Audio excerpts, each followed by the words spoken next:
Hello good morning friends, कैसे हो? Hope सब बढ़िया होगे। Welcome to my YouTube channel UGC NET commerce made easy.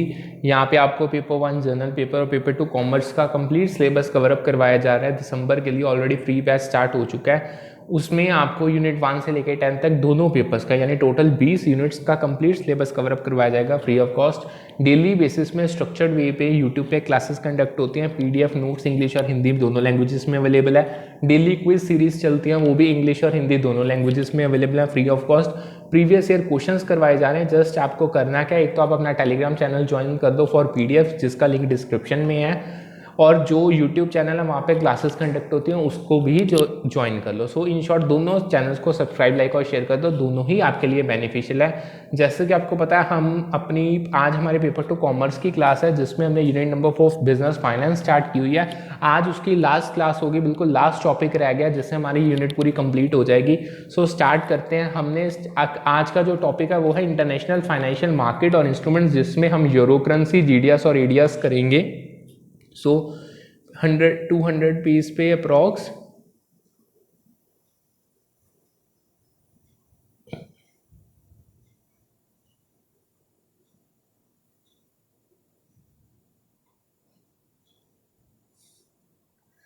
ये अभी, हाँ, हमने यहाँ से स्टार्ट करना है। जो देखो, सबसे पहले तो जो इंटरनेट फाइनेंशियल मार्केट्स खास करके चाहे नेशनल हो चाहे इंटरनेशनल हो, मैंने आपको मतलब बता दिया। इसमें ना इंस्ट्रूमेंट्स के थ्रू ट्रेडिंग की जाती है।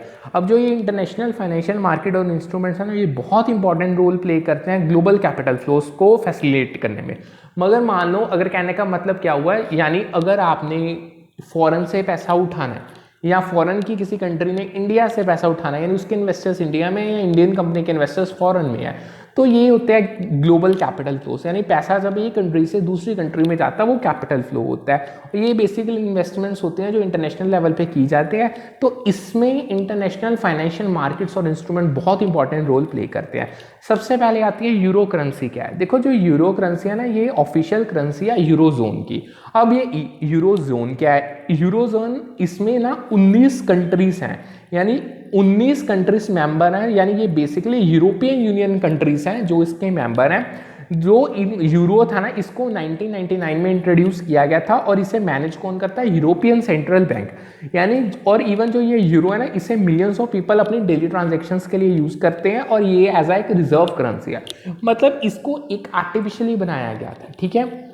मतलब आर्टिफिशियली इन दिस सेंस, वैसे तो हर करेंसी हर कंट्री ने खुद ही डेवलप की है। मतलब ये जो आपकी यूरोपियन कंट्रीज थी ना, जो 19 कंट्रीज थी, उन्होंने आपस में मिलकर एक यूरोजोन बना दी, और यूरोजोन के लिए एक यूरो जो एक रिजर्व करेंसी है उसे इंट्रोड्यूस कर दिया था 1999 में, ठीक है। अब जो ये यूरो करेंसी मार्केट है ना, बेसिकली ये वो मार्केट है जहाँ पे जो यूरो डिनोमिनेटेड फंड्स है ना, उनकी बाइंग और सेलिंग होती है। मतलब जब आप जो आपके ऐसे फंड्स हैं जिनकी डिनोमिनेशन, मतलब जिनको यूरो में रिप्रेजेंट किया जाता है, जब आप उसको बोरो और लैंड करते हो, जिस मार्केट में आप उसको बोरो और लैंड करते हो, वो होती है यूरो करेंसी मार्केट, ठीक है। और ये यूरो जोन के अंदर और इंटरनेशनली भी चलती है।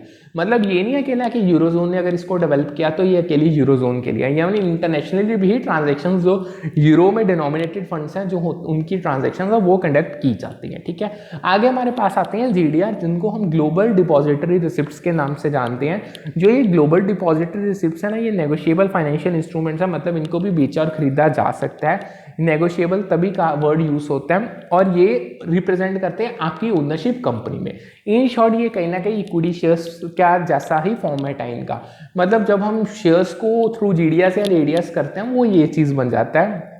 मतलब ये बीइंग नेगोशिएबल फाइनेंशियल इंस्ट्रूमेंट्स, ये आपकी ओनरशिप जो आपकी कंपनी में आप होल्ड ऑन कर रहे हो उसको रिप्रेजेंट करते हैं। जीडीएस को इंटरनेशनल बैंक्स इशू करते हैं, और ये ना जब इशू होते हैं ये रिप्रेजेंट करते हैं कि certain number of shares of a foreign company. मतलब मान के चलो, अगर आप इंडिया में बिलोंग कर रहे हो, अगर आपने यूएस की कंपनी के शेयर्स खरीदने हैं तो वो उनमें आप डायरेक्टली इन्वेस्ट नहीं कर सकते, ठीक है। वो क्या होगा, जो इंटरनेशनल बैंक है, जो यूएस के डिपॉजिटरीज हैं, वो शेयर्स को कन्वर्ट कर देंगे जीडीएस में, देन फिर वो जीडीएस को इशू करेंगे, आपको जीडीआर में इन्वेस्टमेंट करनी पड़ेगी, ठीक है। सो ये जब भी, मतलब जो जीडीएस होते हैं ना, जब आप इस पर ट्रेड करते हो, ये हमेशा इंटरनेशनल स्टॉक एक्सचेंज पे ही ट्रेड होते हैं, ये वहां पे लिस्टेड होते हैं। बेसिकली ये उन करेंसीज में लिस्टेड होते हैं other than the issuers home currency. मतलब यूएस की करेंसी को छोड़ दो, अगर यूएस मतलब यूएस की एग्जांपल ना मत लो, अगर कोई फॉरेन की कनाडा उठा लो, चलो कनाडा की अगर आप इंटरनेशनल बैंक जब शेयर्स को in the form of GDR convert कर देता है, यानी उनकी होम कंट्री को करेंसी को छोड़ के वो हर एक कंट्री की करेंसी में अवेलेबल होते हैं। यानी जो ये जीडीआर है कहीं ना कहीं कैनेडियन कंपनीज को अलाउ करेगा कि वो पैसा ग्लोबल इन्वेस्टर से उठा सकते हैं। यानी अब जो कैनेडियन जीडीएस हैं, यानी इंटरनेशनल यानी जो कैनेडियन बैंक्स हैं जिन्होंने जीडीआर इशू कर दिए, अब पूरे वर्ल्ड के अलग अलग कंट्री से इन्वेस्टर्स इन जीडीएस में इन्वेस्टमेंट कर देंगे। ठीक है, इससे क्या होगा, इधर से इन्वेस्टर से पैसा कैनेडियन कंपनीज के पास जाएगा। सो इन शॉर्ट जो जीडीआर है ना, ये कैनेडियन कंपनीज को हेल्प करते हैं कि वो पैसा रेज कर सकते हैं ग्लोबल इन्वेस्टर से without directly listing on foreign exchange. मतलब यहाँ पे अब क्या होता है, कंपनीज नहीं अपने आप को डायरेक्टली लिस्ट करवाती, जो जीडीआर है ना वो एक बैंक के थ्रू होते हैं, जो बैंक उनको लिस्ट करवाता है इंटरनेशनल स्टॉक एक्सचेंज पे। सो ये चीज़ कहीं ना कहीं इंटरनेशनल इन्वेस्टर्स को ना अपॉर्चुनिटी प्रोवाइड करती है कि वो फॉरेन कंपनीज में भी इन्वेस्ट कर सकते हैं और अपने पोर्टफोलियो को अपने रिस्क को जो उनके पोर्टफोलियो के साथ एसोसिएट है उसको डाइवर्सिफाई कर सकते हैं। अब पेपर में एक क्वेश्चन आया था कि उन्होंने कहा था जो आप जीडीआर यानी ग्लोबल डिपॉजिटरी रिसिप्ट इशू कर रहे हो, जो उसका प्रोसेस था उसके स्टेप्स को एक सीक्वेंस में अरेंज करो। यानी एक तो सीक्वेंस में आया था उन्होंने, और दूसरा उन्होंने कहा था बनाओ कि प्रोसेस होगा क्या, क्योंकि प्रोसेस तो ऑलवेज सीक्वेंस में ही होते हैं। सो सबसे पहले तो जब आपने जीडीआर इशू करना है ना, आपको रजिस्ट्रेशन करवानी पड़ती है विद प्रिस्क्राइब्ड अथॉरिटी। यानी इस स्टेप में आपको जीडीआर जो इशू कर रहे हो आपको रजिस्टर करने पड़ेंगे जो आपकी अप्रोप्रिएट रेगुलेटरी अथॉरिटी वहाँ की है उसके साथ। आपको ये इंश्योर चीज़ करना पड़ेगा कि आप जितनी भी लीगल और रेगुलेटरी रिक्वायरमेंट्स आपके कंट्री की या आपके जो एक्ट्स वहाँ पे काम कर रहे हैं जीडीआर के रिगार्डिंग, आप उनके साथ कंप्लाई कर रहे हो।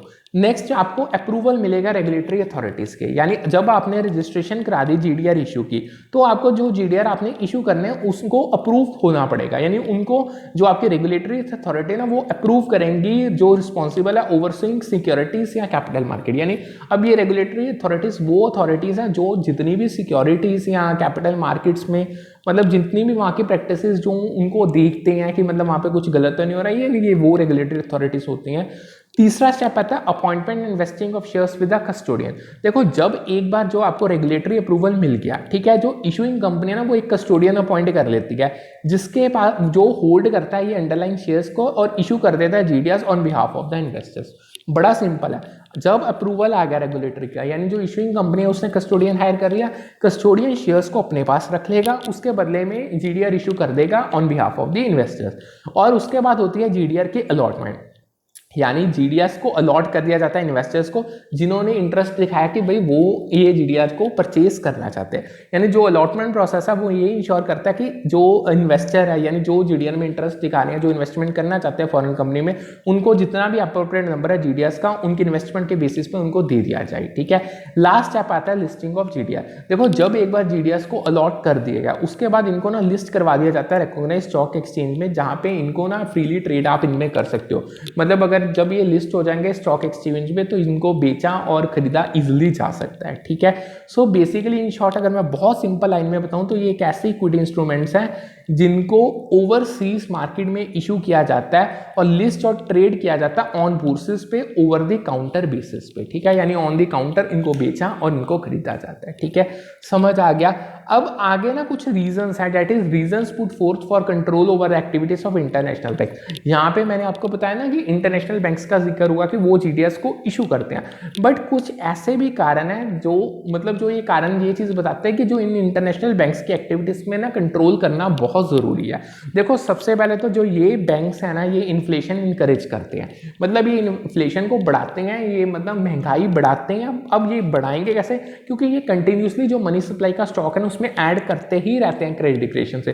देखो जितनी एक्सेस मनी सप्लाई होगी, जितनी एक तो नेसेसरी रिक्वायरमेंट्स होते हैं वो तो ठीक है, जितनी उसके ऊपर मनी सप्लाई यानी ये थ्रू क्रेडिट क्रिएशन करेंगे ना उससे इन्फ्लेशन बढ़ेगी। ये सबसे पहला कारण है इंटरनेशनल बैंक की एक्टिविटीज को कंट्रोल करने का।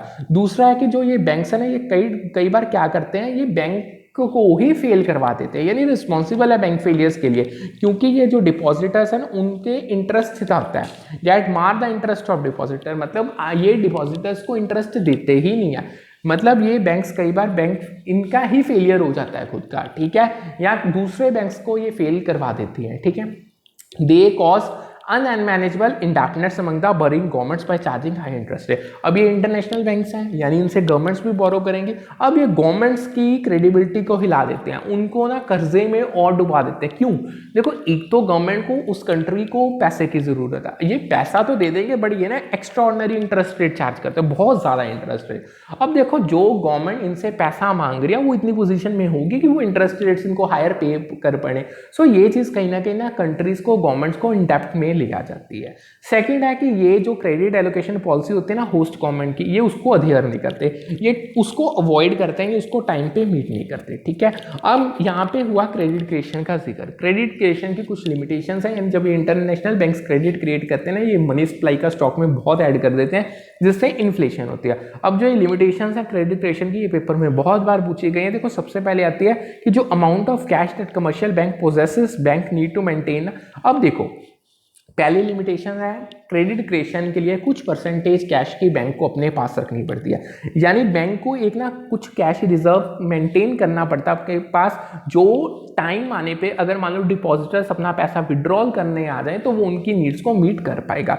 यानी अगर ये कैश रिजर्व कम होगा तो जो बैंक्स की क्रेडिट क्रिएशन कैपेबिलिटी है ना वो बड़ी लिमिटेड होती है। यानी इन शॉर्ट सीधा सीधी का जो क्रेडिट क्रिएशन है वो डायरेक्टली प्रोपोर्शनल है कैश रिजर्व से, जितना रिजर्व उतनी क्रेडिट क्रिएशन, जितना कम रिजर्व उतना ही कम क्रेडिट क्रिएशन। ठीक है, नेक्स्ट आता है सप्लाई ऑफ कोलेटरल। अब जो ये मेजर देखो, जो कोलेटरल सिक्योरिटी है ना, ये एसेट और गारंटीज हैं जो बोरोर्स प्रोवाइड करते हैं लोन्स लेने के लिए बैंक्स को। मतलब अगर आपने बैंक से लोन लेना है, यू आर अ बोरोर, आपको कोई ना कोई तो गारंटी या एसेट आपको प्रोवाइड करना पड़ेगा, मतलब बैंक को कुछ ना कुछ गिरवी रखना पड़ेगा, तभी बैंक आपको सिक्योर्ड लोन देगा। यानी जो ये कोलेटरल्स है कभी हेल्प करते हैं एक तो रिस्क को मिटिगेट करने के लिए बैंक को, यानी बैंक को ये नहीं रिस्क होता कि उनका पैसा लेके कोई बोरोर भाग जाएगा, इवन ये इनेबल देम करते हैं कि वो उनको क्रेडिट प्रोवाइड कर सकते हैं। ठीक है, से थर्ड आता है monetary policy of central bank can affect the credit creation. अब जो ये आपका सेंट्रल बैंक है, जैसे इंडिया का रिजर्व बैंक ऑफ इंडिया है, ये इंडियन कंट्री में, यानी जो इंडिया है उसमें जो मनी सप्लाई को रेगुलेट करता है, ये पॉलिसी सेट करता है कि जो इंटरेस्ट रेट्स हर नेशनल बैंक्स के होते हैं या जो कमर्शियल बैंक्स के होते हैं उनको इन्फ्लुएंस करता है। मतलब जो ये पॉलिसी सेट करेगा, जो इनकी पॉलिसीज है वो जो हमारे all over India commercial banks हैं जो उनके इंटरेस्ट रेट्स हैं उनको इन्फ्लुएंस करेंगे। इन्होंने इवन जो कमर्शियल बैंक्स हैं जो पब्लिक को पैसा देना वो किस तरीके से देना, जो लेंडिंग कंडीशंस है वो भी सेंट्रल बैंक ही बताता है। सो ये चीज़ सारी की सारी कहीं ना कहीं इंपैक्ट करती है कमर्शियल बैंक्स की एबिलिटी को कि वो क्रेडिट अच्छे से क्रिएट नहीं कर पाते। ठीक है, नेक्स्ट हमारे पास आते हैं अमेरिकन डिपॉजिटरी रिसिप्ट्स। अब देखो, जो ये अमेरिकन डिपॉजिटरी रिसिप्ट्स है ना, ये सिमिलर है कहीं ना कहीं जीडीआर को, बट इनको specifically United states of America यानी यूएस में ही ट्रेड किया जाता है, यही इसमें मेजर फर्क है।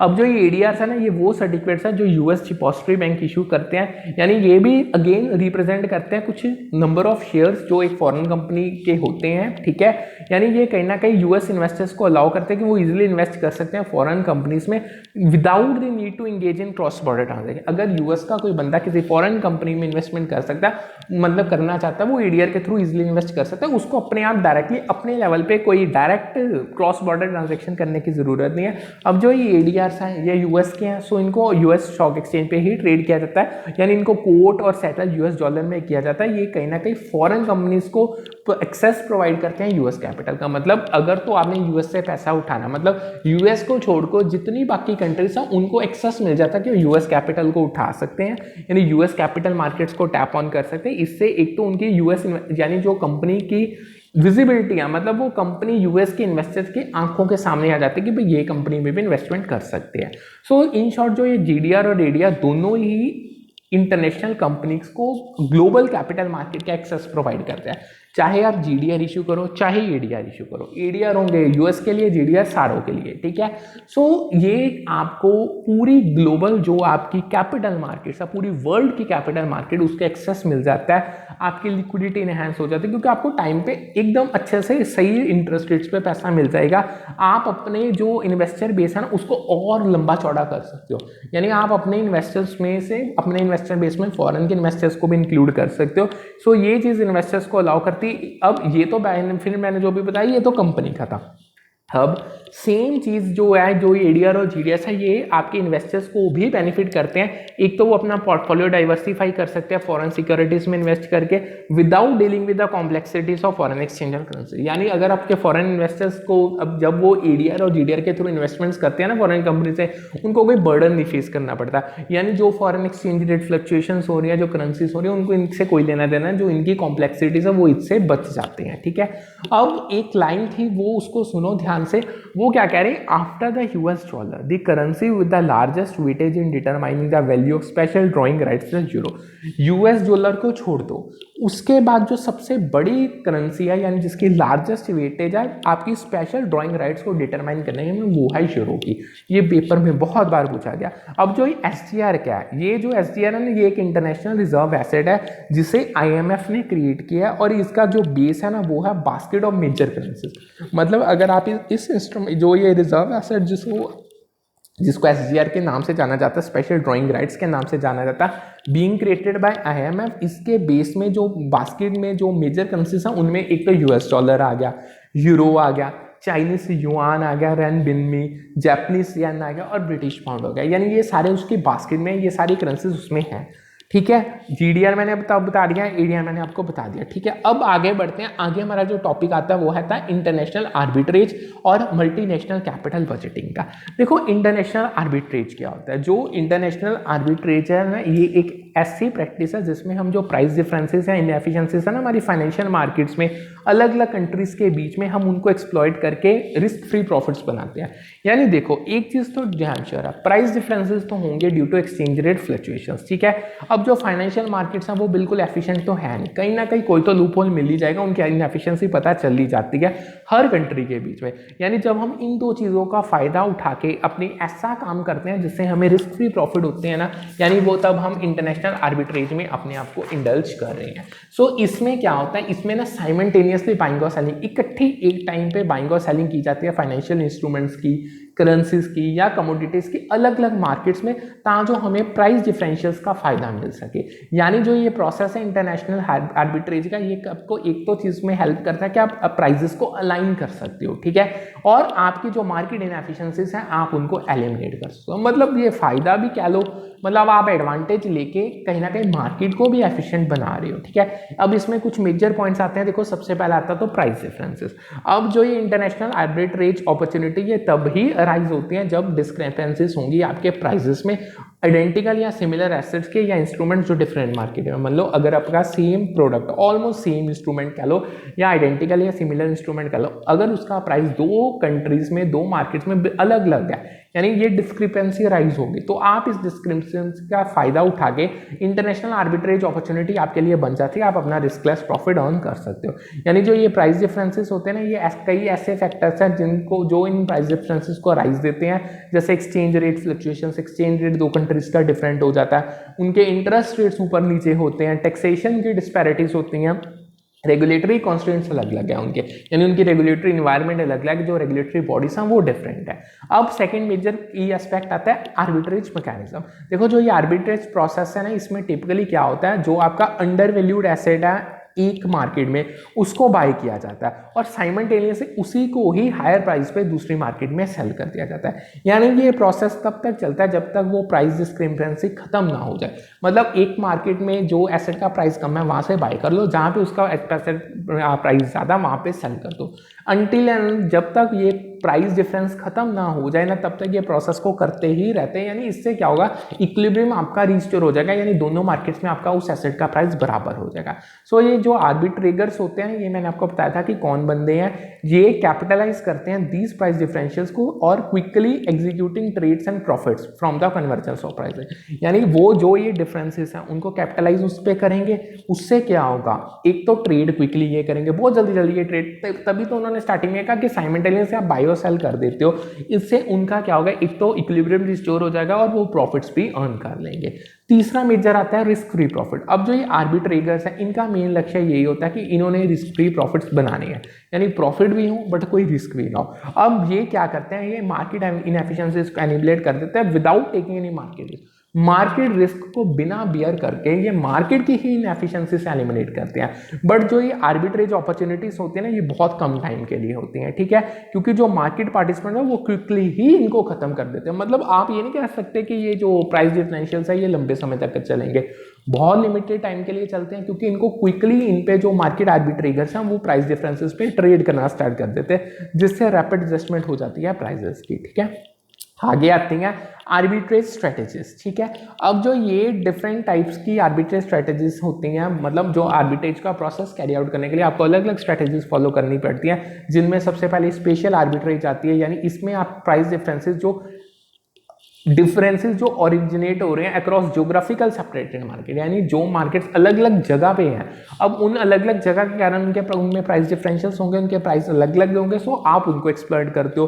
सेकंड मेजर स्ट्रेटेजी आती है स्टैटिस्टिकल आर्बिट्रेज, इसमें आप स्टैटिस्टिकल मॉडल्स को यूज करते हो प्राइस एनोमलीज को आइडेंटिफाई करने के लिए, यानी आप स्टैट को यूज करके जो प्राइस में डिफरेंसेस आ रहे हैं, जो उसकी एनोमलीज हैं उनको आइडेंटिफाई करके उसको एक्सप्लॉइट करते हो। तीसरी आती है ट्रायंगुलर आर्बिट्रेज, इसमें प्राइस डिस्क्रिपेंसीज तीन करेंसीज के बीच जब आते हैं उनको एक्सप्लॉइट किया जाता है। सो ये तीन मेजर आर्बिट्रेज स्ट्रेटेजीज थी। अब आगे पेपर में क्वेश्चन आया था, वो कह रहे थे आपको इंटरनेशनल आर्बिट्रेज ऑपरेशन का ना पूरा स्टेप्स दे दिए गए थे, वो कह रहे थे इसको सीक्वेंस में अरेंज करके बताओ। सो सबसे पहले आपको आइडेंटिफाई करनी पड़ेगी अपॉर्चुनिटी कि भाई कहाँ पे प्राइस डिफरेंशियल राइज कर रहा है, फिर आपको ट्रांजेक्शन कॉस्ट देखनी पड़ेगी, आपको इस चीज में ट्रेड करने की कीमत कितनी पड़ेगी, फिर आप एसेट को परचेज करोगे, फिर उस एसेट को सेल करोगे। अब परचेज करने के बाद सेल करने के बाद जो प्रॉफिट बना वो आपकी पॉकेट में चला जाएगा, ठीक है। अब नेक्स्ट आता है जो लॉजिकल सीक्वेंस है operation of arbitrage pricing theory involves the following step, यानी देखो जो आपकी आर्बिट्रेज प्राइसिंग थ्योरी जिसे हम एपीटी के नाम से भी जानते हैं, ये भी पेपर में बहुत बार पूछा गया, वो डायरेक्टली एपीटी कह देते हैं, बच्चे यहीं पे कंफ्यूज हो जाते हैं भाई एपीटी है क्या चीज।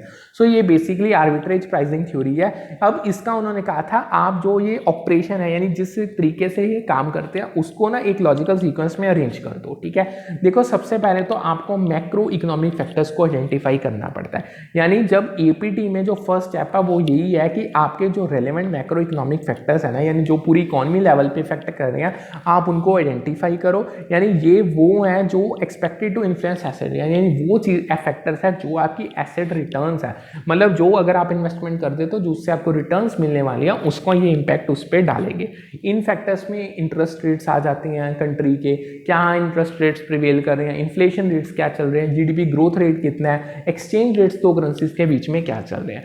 दूसरा मेजर स्टेप आता है आपको रिस्क प्रीमियम हर एक फैक्टर का एस्टिमेट करना पड़ेगा। देखो अगर एक बार आपने मैक्रो इकोनॉमिक फैक्टर्स को आइडेंटिफाई कर लिया तो नेक्स्ट स्टेप क्या बनता है, आपको जो रिस्क प्रीमियम है ना जो हर एक फैक्टर के साथ एसोसिएटेड है आपको उसको एस्टिमेट करना पड़ेगा, यानी इसमें आप हिस्टोरिकल डाटा को बहुत डिटेल में एनालाइज करोगे, फिर आप कैलकुलेट करोगे कि फैक्टर्स और एसेट रिटर्न के बीच रिलेशनशिप क्या बन रही है। यानी पहले देखो आप फैक्टर के रिगार्डिंग ना डाटा उसमें यानी पास्ट के उसके क्या ट्रेंड्स रहे होंगे, क्या पास के उसके डायनामिक्स रहे होंगे, ये सारी चीजें एनालाइज कर दो। फिर देखो कि आपका फैक्टर आपके एसेट रिटर्न्स पे के इम्पैक्ट क्या डाल रहा है, उनकी रिलेशनशिप को स्टडी करो। लास्ट इसमें आता है आपको फैक्टर सेंसिटिविटीज को कैलकुलेट करना पड़ेगा, एस्टिमेट करना पड़ेगा, यानी फाइनली आखिर में जो फैक्टर सेंसिटिविटीज होती हैं या बीटास होते हैं उनको एस्टिमेट किया जाता है, यानी जो रिप्रेजेंट करते हैं कि एक एसेट क्या रिस्पॉन्सिवनेस है एसेट रिटर्न्स की to changes in each macro economic factor, यानी अगर एक मैक्रो इकोनॉमिक फैक्टर ऊपर नीचे होता है यानी वो चेंज होता है, उस चेंज का एसेट रिटर्न्स पे क्या इंपैक्ट पड़ रहा है, यानी ये चीज ये रिस्पॉन्सिवनेस है ना ये आपको फैक्टर सेंसिटिविटीज मेजर करके बताएंगे। यानी ये सेंसिटिविटीज कहीं ना कहीं हेल्प करते हैं कि आप एक्सपेक्टेड रिटर्न आपको एक एसेट से क्या मिलेगी, इन फैक्टर्स के पे अगर आप इन फैक्टर्स का एक्सपोजर फेस करते हो ये चीज आपको ये अच्छे से बता देंगे, ठीक है। होप सो आपको अच्छे से समझ आ गया, अगर कोई डाउट हो तो आप पूछ सकते हो। अब नेक्स्ट हमारा जो टॉपिक आता है वो आता है मल्टीनेशनल कैपिटल बजटिंग। आज के सेशन का और बिजनेस फाइनेंस का ये लास्ट टॉपिक है, आप इसको डिटेल में करते हैं। देखो जो ये मल्टीनेशनल कैपिटल बजटिंग है ना इसमें इवैल्यूएट और इन्वेस्टमेंट डिसीजंस लिए जाते हैं फॉर प्रोजेक्ट्स और वेंचर इन मल्टीपल कंट्रीज। मान लो बहुत सिंपल है, कैपिटल बजटिंग आपको पता है यानी आप इन्वेस्टमेंट प्रपोजल्स को अच्छे से एनालाइज और इवैल्यूएट करते हो और आप अलग अलग मेथड्स फॉलो करके उनके इवैल्यूएशन की जाते हैं, एनालिसिस किए जाते हैं, एनपीवी हो गया, ईआरआर हो गया, ईआरआर होगा, फिर जो आपको पॉजिटिव रिटर्न्स मिलती हैं जहां से आपको हर चीज सेट बैठती है आप उस इन्वेस्टमेंट प्रपोजल में इन्वेस्ट कर देते हो।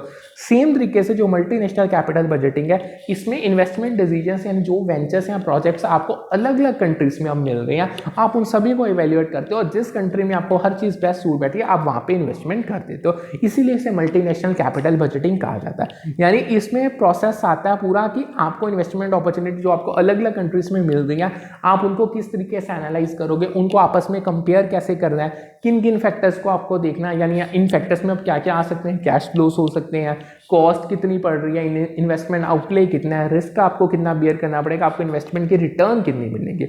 अब कुछ ऐसे कंसिडरेशन है मल्टीनेशनल कैपिटल बजटिंग के जिन पे हमें ध्यान देना पड़ेगा। उनमें सबसे पहले हमारे पास आती है कैश फ्लो एस्टिमेशन, यानी कि देखो जो मैंने अभी आपको फैक्टर्स बताए ना, जैसे कैश फ्लोस वगैरह, अब इनको डिटेल में करते हैं। सबसे पहले आता है कैश फ्लो एस्टिमेशन। अब आपको बहुत सही तरीके से एक्यूरेटली कैश फ्लोस को एस्टिमेट करना है, क्योंकि ये बहुत क्रूशियल है मल्टीनेशनल कैपिटल बजटिंग में। अब जो कैश फ्लोस है ना, जब आप इनको कंसीडर करोगे, आपको कई फैक्टर्स को कंसीडर करना पड़ेगा। जैसे आपको रेवेन्यूज देखने पड़ेंगे, आप कितने अर्न कर रहे हो, आपके खर्चे कितनी हो रही है, आपको सरकार को कितना टैक्स पे करना पड़ रहा है, आपकी एक्सचेंज रेट फ्लक्चुएशंस कितनी है। मतलब अगर आप फॉरेन कंट्री में इन्वेस्टमेंट कर रहे हो, अब यानी अगर आपको 2 प्रपोजल्स मिल गए हैं, ठीक है, दोनों अलग अलग कंट्रीज में प्रपोजल है, दोनों के एक्सचेंज रेट्स अलग अलग होंगे, दोनों के रिटर्न्स अलग अलग होंगे, आपको ये चीज़ें देखनी पड़ेगी। हर एक कंट्री का इन्फ्लेशन रेट देखना पड़ेगा, यानी वो आपकी रिपेट्रिएशन रिस्ट्रिक्शंस तो नहीं कंपनी इम्पोज करी, मतलब कंट्री इम्पोज करी। कहने का मतलब क्या होता है, जो ये रिपेट्रिएशन रिस्ट्रिक्शंस होते हैं, मतलब देखो अब आपने इन्वेस्टमेंट कर दी फॉरेन, ठीक है, में आपने इन्वेस्टमेंट पूरा प्रोजेक्ट कैरी आउट कर दिया, अब आप क्या चाहोगे, वो प्रोजेक्ट से जो आपको रिटर्न मिले वो ट्रांसफर होकर आपकी कंट्री में वापस आए, होम कंट्री में। सो ये होती है रिपेट्रिएशन। यहाँ पे तो नहीं कोई आपकी कंट्री रिस्ट्रिक्शन ला रही। सो जो ये कैश फ्लोस है ना, इनको प्रोजेक्ट करना पड़ेगा लोकल करेंसी में, और उनको देन कन्वर्ट करना पड़ेगा कॉमन करेंसी कंपैरिजन के लिए। पहले आप उनको लोकल करेंसी में करो, यानी जब एक कॉमन करेंसी हर इन्वेस्टमेंट प्रोजेक्ट की बन जाएगी, फिर ही हम कंपैरिजन उसका कर सकते हैं। सेकंड मेजर कंसीडरेशन आती है एक्सचेंज रेट रिस्क। अब जो ये मल्टीनेशनल कैपिटल बजटिंग है ना, इसमें आपको बहुत अच्छे से असेस और मैनेज करना पड़ेगा एक्सचेंज रेट रिस्क को। यानी जो आप एक्सचेंज है, जो मतलब 2 कंट्रीज की करेंसीज में जो फ्लक्चुएशंस आ रही है, यानी इससे एक रिस्क बन जाता है, इसे हम एक्सचेंज रेट रिस्क के नाम से जानते हैं। इसको असेस करना और मैनेज करना बहुत इंपॉर्टेंट है। अब जो ये फ्लक्चुएशंस आ रही हैं एक्सचेंज रेट में, ये कहीं ना कहीं आपके प्रोजेक्ट्स की, यानी जो मल्टीनेशनल प्रोजेक्ट्स हैं, आपके इन्वेस्टमेंट्स हैं, इन पे इनकी प्रॉफिटेबिलिटी पे और इनके कैश फ्लोस पे इम्पैक्ट डालेंगी। कई टेक्निक्स हैं, जैसे सेंसिटिविटी एनालिसिस या सिनेरियो एनालिसिस हो गया, इनको यूज करके आप ये इम्पैक्ट जो पड़ सकता है ना एक्सचेंज रेट फ्लक्चुएशन का, आप उसको मेजर कर सकते हो और अपने कैश फ्लोस को प्रोजेक्ट कर सकते हो।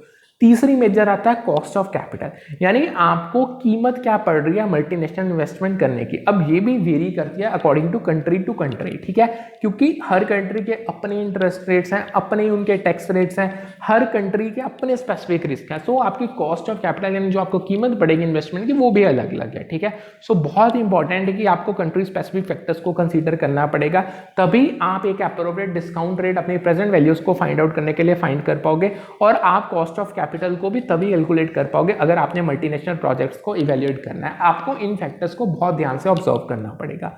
लास्ट मेजर आती है पॉलिटिकल एंड कंट्री रिस्क। देखो मल्टीनेशनल कैपिटल बजटिंग में बहुत अच्छे से पॉलिटिकल स्टेबिलिटी कंट्री की क्या है, यानी गवर्नमेंट की स्टेबिलिटी क्या है, उनके लीगल सिस्टम्स क्या हैं, यानी वहाँ की रेगुलेटरी फ्रेमवर्क क्या है, कौन कौन सी गाइडलाइंस या रूल्स आपको फॉलो करने पड़ेंगे, यानी ये सारी चीज़ें कंट्री स्पेसिफिक होती है, इनको कंसीडर करना बहुत ज़रूरी है।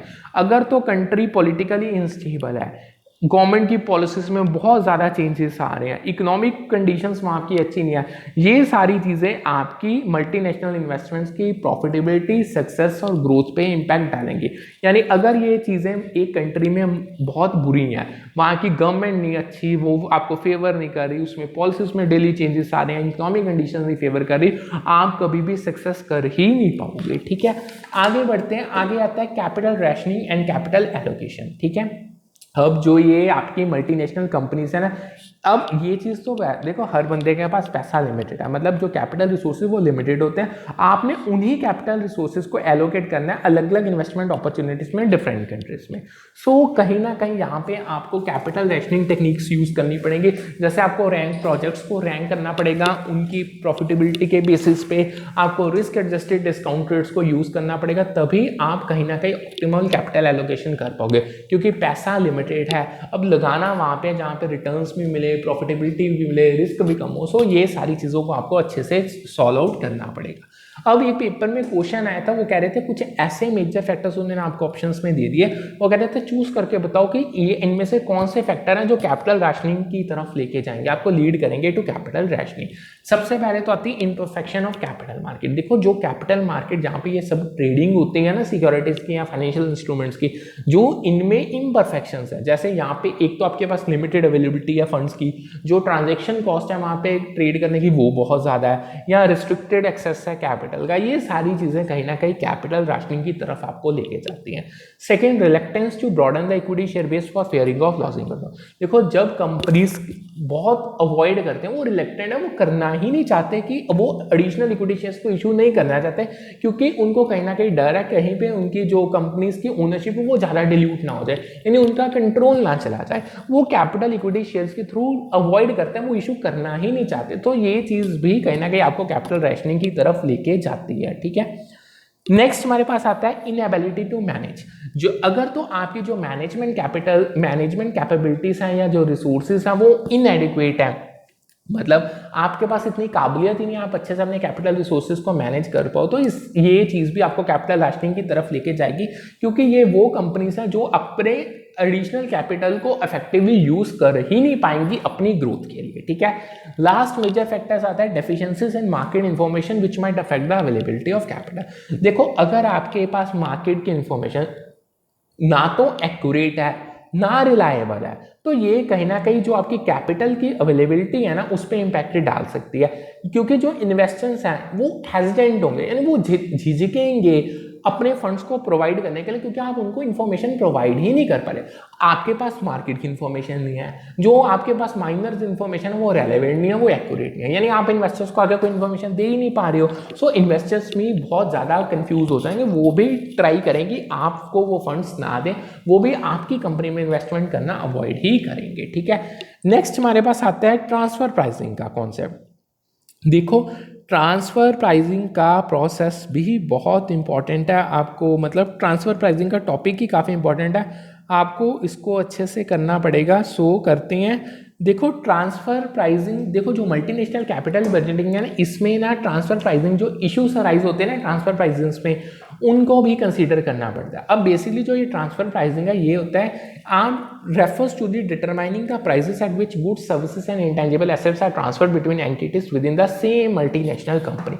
यानी एक कंपनी के अंदर उस कंपनी में जब जो आपके गुड्स सर्विसेज और इंटेंजिबल एसेट्स ट्रांसफर किए जाते हैं बिटवीन एंटिटीज, मतलब मान लो आप अपनी ब्रांचेस के अंदर कर लो या आप अपनी एक ही बिल्डिंग के अंदर ट्रांसफर कर लो, वो जब वो प्राइस डिटरमाइन किया जाता है ना किस प्राइस पे इनको ट्रांसफर करना है, that is called the transfer pricing. अब जो अगर आप प्रॉपर ट्रांसफर प्राइसिंग करते हो तो ये चीज़ इंश्योर करती है कि आप एलोकेशन अच्छे से कर रहे हो कॉस्ट की और रेवेन्यूज की अपनी सब्सिडरीज और डिविजन के बीच। बट अगर आपकी ट्रांसफर प्राइसिंग अप्रोप्रिएट नहीं होगी तो मतलब कहीं ना कहीं आपको इश्यूज अराइज होंगे, आपको चैलेंजेस को फेस करना पड़ेगा।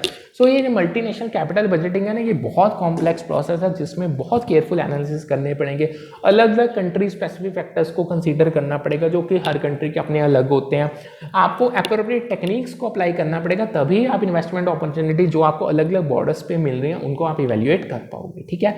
सो एक चीज़ यहाँ पे याद रखो, जो एक ना पॉलिटिकल रिस्क मैनेजमेंट होता है, यानी पॉलिटिकल रिस्क को तो आपको पता है, आपको पॉलिटिकल रिस्क फेस करना पड़ सकता है, जो उसकी मैनेजमेंट है ना वो मल्टीनेशनल कैपिटल बजटिंग के अंदर ही आती है, ठीक है।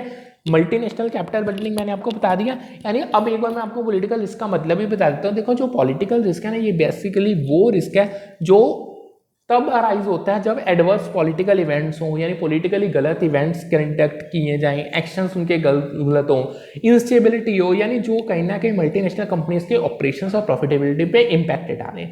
सो जो ये रिस्क है ना, इसमें जैसे गवर्नमेंट पॉलिसीज में चेंजेस आ गए वो हो गया, रेगुलेटरी इन्वायरमेंट्स कैसी हैं, पॉलिटिकल इंस्टेबिलिटी गवर्नमेंट की होगी, या आपके एक्सप्रोप्रिएशन होगी एसेट्स की, या ज्योग्राफिकल कॉन्फ्लिक्ट जियोपॉलिटिकल कॉन्फ्लिक्ट्स हो गए, ये सारे फैक्टर्स आपके पॉलिटिकल रिस्क को अराइज करते हैं। सो मल्टीनेशनल कैपिटल बजटिंग में ना पॉलिटिकल रिस्क को कंसीडर करना बहुत ज़रूरी है, क्योंकि ये बहुत क्रूशियल है आपके इन्वेस्टमेंट प्रोजेक्ट्स जो आप डिफरेंट कंट्रीज में करने जा रहे हो उनको इवेल्युएट करने में। यानी इसमें आपको असेस करना पड़ेगा कि जो आपके पॉलिटिकल फैक्टर्स हैं उनका इम्पैक्ट क्या पड़ रहा है कैश फ्लोज पे, प्रॉफिटेबिलिटी पे या ओवरऑल फिजिबिलिटी जो आपके इन्वेस्टमेंट प्रोजेक्ट्स की है, ठीक है। सो इसमें आपको बहुत थॉरोली कंडक्ट करना पड़ेगा रिस्क असेसमेंट, आपको पॉलिटिकल इन्वायरमेंट्स हर कंट्री की एनालाइज करनी पड़ेगी, आपको रिस्क मैनेजमेंट स्ट्रेटेजीज को इंप्लीमेंट करना पड़ेगा अगर आप पॉलिटिकल रिस्क को मिटिगेट करना चाहते हो, ठीक है। यानी जब आप पॉलिटिकल रिस्क मैनेजमेंट को इनकॉर्पोरेट कर दोगे अपने डिसीजन मेकिंग प्रोसेस में, यानी जब आप फैसले लोगे अलग अलग इन्वेस्टमेंट्स के फॉरेन कंट्रीज में, यानी तब आप पॉलिटिकल रिस्क मैनेजमेंट को भी ड्यू तवज्जो देंगे। तो जो ये मल्टीनेशनल कंपनीज हैं इनका मेन लक्ष्य यही होता है कि जो इनके पोटेंशियल लॉसेस हो सकते हैं एक तो वो मिनिमाइज हो जाए, ये अपनी इन्वेस्टमेंट्स को प्रोटेक्ट कर पाएँ या अपने रिटर्न्स को ऑप्टिमाइज कर पाएँ जो ये पॉलिटिकल अनसर्टेनिटीज या चैलेंजेस के कारण कहीं ना कहीं इंपैक्ट हो सकती है, ठीक है। समझ गए। अब आगे ना यहाँ पे मैंने 2 लाइन, अब यहाँ पे हमारा सिलेबस होता है कंप्लीट, ठीक है। अब यहाँ पे कुछ ऐसे टॉपिक्स हैं जो मतलब मैं आप एक्स्ट्रा आए हैं पेपर में, उनको कर लो, 1-2 ही टॉपिक्स हैं।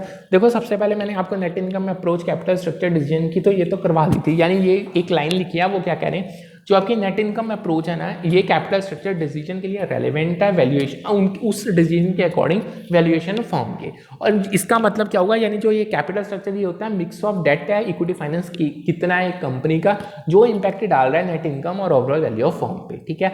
अब जो ये फर्म है वो चेंज कर सकती है अपनी टोटल वैल्यू को और ओवरऑल कॉस्ट ऑफ कैपिटल को by changing degree of leverage in their capital structure, यानी वो कहीं ना कहीं डेट और इक्विटी को ऊपर नीचे करके वो अपनी कहीं ना कहीं अपनी वैल्यू को चेंज कर सकते हैं। यानी इसका मतलब क्या होगा कि means that by adjusting the proportion of debt and equity in capital structure a firm can influence its cost of capital and ultimately affect value, ठीक है। ये चीज़ मैंने आपको ऑलरेडी डिटेल में करवाई हुई, ये देख लेना। अब मेजर टॉपिक आता है कैपम एनालिसिस। क्या होता है, देखो कैपम को कैपिटल एसेट प्राइसिंग मॉडल के नाम से जाना जाता है। जो कैपम एनालिसिस है ये सूटेबल होते हैं रिस्क रिटर्न एनालिसिस में, फाइनेंशियल डिसीजन जब आप ले रहे हो, यानी जो कैपम में इसको बहुत वाइडली यूज किया जाता है। ये ऐसा एक मॉडल है ये जो आपको एस्टिमेट करके बताता है कि आपके एक्सपेक्टेड रिटर्न्स होंगी क्या आपके इन्वेस्टमेंट से। अब ये चीज क्या, अब जब ये आपके एक्सपेक्टेड रिटर्न्स को एस्टिमेट करेगा इसको भी कोई बेसिस चाहिए। अब वो बेसिस होंगे आपका सिस्टमेटिक रिस्क जिसको बीटा के नाम से जानते हैं, और दूसरा होगा risk free rate of return. यानी कहीं ना कहीं कैपम आपको इतनी इन्फॉर्मेशन प्रोवाइड कर देगा, इनकी इनसाइट्स आपको प्रोवाइड कर देगा कि आप रिलेशनशिप को देख पाओगे रिस्क और एक्सपेक्टेड रिटर्न के बीच क्या है। और ये चीज़ इन्वेस्टर्स को हेल्प करेगी और फाइनेंशियल मैनेजर्स को भी हेल्प करेगी, वो अच्छे से असेस कर पाएंगे कि इन्वेस्टमेंट अपॉर्चुनिटी की अप्रोप्रिएटनेस है या नहीं है। मतलब आप ये चीज़ जज पर कर पाओगे कि आपको इस इन्वेस्टमेंट अपॉर्चुनिटी की तरफ जाना चाहिए या इसको अवॉइड करना चाहिए, या मतलब आप इसमें इन्वेस्टमेंट करके प्रॉफिटेबल होगे या नहीं होगे, ठीक है।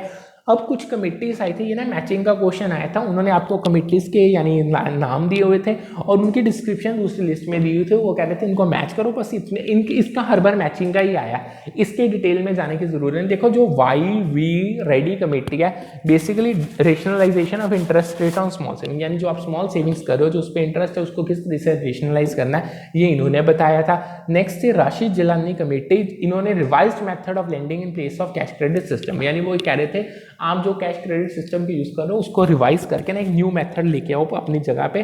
थर्ड थी SM केलकर कमेटी, इन्होंने रीजनल रूरल बैंक्स के बारे में बताया था।